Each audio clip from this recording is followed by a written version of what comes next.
अस्सलाम वालेकुम दोस्तों, मेरा नाम डॉक्टर अली असगर है और आज की इस वीडियो में हम चैलेंजिंग असाइनमेंट 2 जो हमने स्टूडेंट को दिया था, आज की इस वीडियो में हम उस चैलेंजिंग असाइनमेंट 2 के 5 एमसीक्यू को डिस्कस करने जा रहे हैं। तो आज के इस लेक्चर को शुरू करने से पहले आपसे एक बार रिक्वेस्ट करेंगे कि अगर आपने अब तक हमारे इस चैनल को सब्सक्राइब नहीं किया, जो कि सिंध बोर्ड टीचिंग के नाम से है, तो काइंडली आज ही आप हमारे इस चैनल को सब्सक्राइब करें और साथ ही साथ बेल आइकन को लाजमी क्लिक करें ताकि हमारी अपलोड करता तमाम इंपॉर्टेंट वीडियोस की नोटिफिकेशन भी आपको रिसीव हो सके।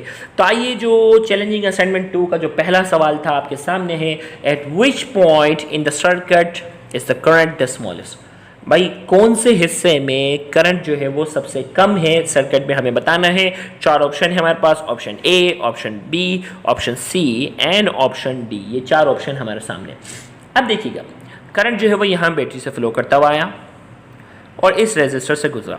अब जैसे ही इस रेजिस्टर से गुजरता है, करंट 2 हिस्सों में क्या हो जाता है, डिवाइड हो जाता है। 2 हिस्सों में क्या हो जाता है, डिवाइड हो जाता है। थोड़ा यहाँ चला जाता है, थोड़ा करंट यहाँ जाता है और फिर इन दोनों का करंट मिलकर सर्किट क्या होता है, मुकम्मल होता है। तो हमें बताना है कि बेसिकली करंट जो है वो सबसे कम कहाँ से गुजरेगा। तो हमेशा एक बात याद रखिएगा, करंट हमेशा आसान रास्ता ढूंढता है। करंट हमेशा क्या करता है, करंट हमेशा आसान रास्ता जो है वो क्या करता है, तलाश करता है। ये बात समझ में रखिएगा। तो करंट जैसे ही यहाँ आया तो यहाँ तो एक ही रास्ता था, यहाँ तो दूसरा ऑप्शन था ही नहीं। दूसरा ऑप्शन था ही नहीं कि कोई और रास्ता मिल जाता। तो करंट यहाँ से गुजरा 2 ओम वाले रेजिस्टर से। जैसे ही 2 ओम वाले रेजिस्टर से जैसे ही आया तो अब 2 रास्ते हैं, ऑप्शन बी और ऑप्शन डी।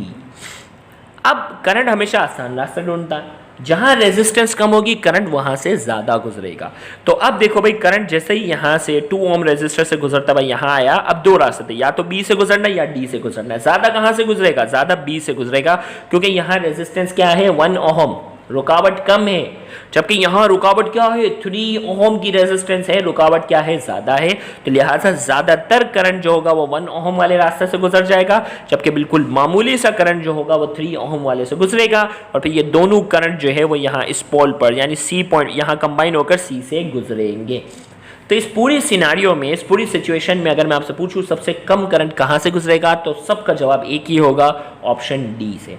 यानी 3 ओहम वाला जो रास्ता है यहाँ से सबसे कम करंट गुजरेगा, क्योंकि इसकी रेजिस्टेंस जो है वो यहाँ सबसे ज़्यादा है। तो हमारे पास इसका करेक्ट आंसर हमारे पास क्या हो गया, पूछा जा रहा था ना, eight which point in the circuit is the current the smallest. Current जो है वो सबसे कम है, तो करंट सबसे कम कौन सा है, करंट जो है वो सबसे कम जो है वो डी वाली साइड पे है, 3 ओहम वाली साइड पे है। इसका करेक्ट आंसर हमारे पास डी है। दूसरा सवाल जो आपसे पूछा गया था, the graph shows changes in the glucose concentration in the blood of a person during 2 hours। 2 hours की यहाँ बात हो रही है कि ये ग्राफ बता रहा है कि 2 आवर्स के अंदर भाई ग्लूकोज की कंसंट्रेशन में क्या तब्दीली आ रही है। पहले मैं कहा चला, what explain the shape of the graph after x. X के बाद क्या हो रहा है, एक्स के बाद ग्लूकोज की कंसंट्रेशन में क्या हो रहा है, इजाफा हो रहा है। एक्स के बाद क्या हो रहा है, ग्लूकोज की कंसंट्रेशन में इजाफा हो रहा है और फिर दोबारा ग्लूकोज अपनी नॉर्मल लेवल पर आ गई। एक्स के बाद ग्लूकोज जो है उसकी कंसंट्रेशन में इजाफा हो रहा है और फिर दोबारा ग्लूकोज अपने लेवल पर आ गया। तो ऑप्शन ए में कहा जा रहा है, the person has eaten a sugary food. मीठी चीज खाई है, ओके, मीठी चीज खाने के बाद जो है वो ग्लूकोज की कंसंट्रेशन वक्ती तौर पर बढ़ती है। बी में कहा जा रहा है, the person has had an insulin injection. उसने अपनी इंसुलिन की इंजेक्शन लगाई। भाई अगर इंसुलिन की इंजेक्शन लगाएगा तो ग्लूकोज का लेवल ऊपर तो नहीं जाएगा, वो तो सीधा नीचे जाएगा। एक्स के बाद फौरन ग्राफ नीचे जाता तो मान लेते हैं। सी में कहा जा रहा है, the person is suffering from diabetes mellitus. शख्स जो है वो डायबिटीज मलाइटस वाला है, खाना खाया शुगर बढ़ गई। अगर वो डायबिटीज मलाइटस वाला है तो फिर शुगर दोबारा नॉर्मल लेवल पे नहीं आती, शुगर ऊपर ही ऊपर जाना शुरू हो जाती।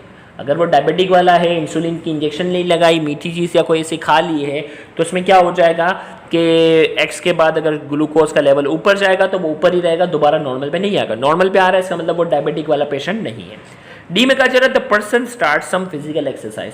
उसने जब वो कुछ फिजिकल एक्सरसाइज स्टार्ट की है, तो फिजिकल एक्सरसाइज स्टार्ट करता तो शुगर की रिक्वायरमेंट बढ़ जाती और ग्लूकोज का लेवल जो है उसमें क्या हो जाता, कम होता, थोड़ा सा बढ़ता नहीं। मतलब या तो नॉर्मल लेता या कम होता। तो इसमें क्या हो जाता है, इंक्रीज की बात हो रही। तो इसका करेक्ट आंसर हमारे पास क्या है, the person has eaten a sugary food. उसने जो है वो कोई मीठी चीज खाई है। तो A is the correct answer. Next आपके सामने है the diagram shows a beam of electron entering a magnetic field. Magnetic field में दाखिल हो रहा है। The direction of the field is into the page. Magnetic field की जो डायरेक्शन है वो क्या इनटू द पेज है, एक्स से बाकायदा रिप्रेजेंट किया है।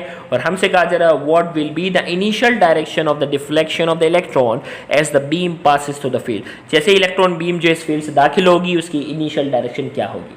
तो याद रखिएगा इसमें पूरी जो एक्सप्लेनेशन, अगर डिटेल एक्सप्लेनेशन अगर आपने समझनी है तो आप हमारा फ्लेमिंग्स लेफ्ट हैंड रूल वाला लेक्चर जो है वो आप देख सकते हैं। फ्लेमिंग्स लेफ्ट हैंड रूल के अंदर बाकायदा हमने प्रोटॉन की डायरेक्शन, इलेक्ट्रॉन की डायरेक्शन, ये सारी चीज़ें हमने जो है वो डिटेल में एक्सप्लेन की है। तो फ्लेमिंग्स लेफ्ट हैंड रूल के जरिए यहाँ जो रूल अप्लाई होगा, क्योंकि नेगेटिव चार्ज है, positive pay Fleming's left hand rule apply होता है, नेगेटिव पे नहीं होता। लेकिन हमें इतना पता चल जाता है कि फ्लेमिंग्स लेफ्ट हैंड रूल जो डायरेक्शन बताएगा, इलेक्ट्रॉन की डायरेक्शन उसकी क्या होगी, अपोजिट होगी।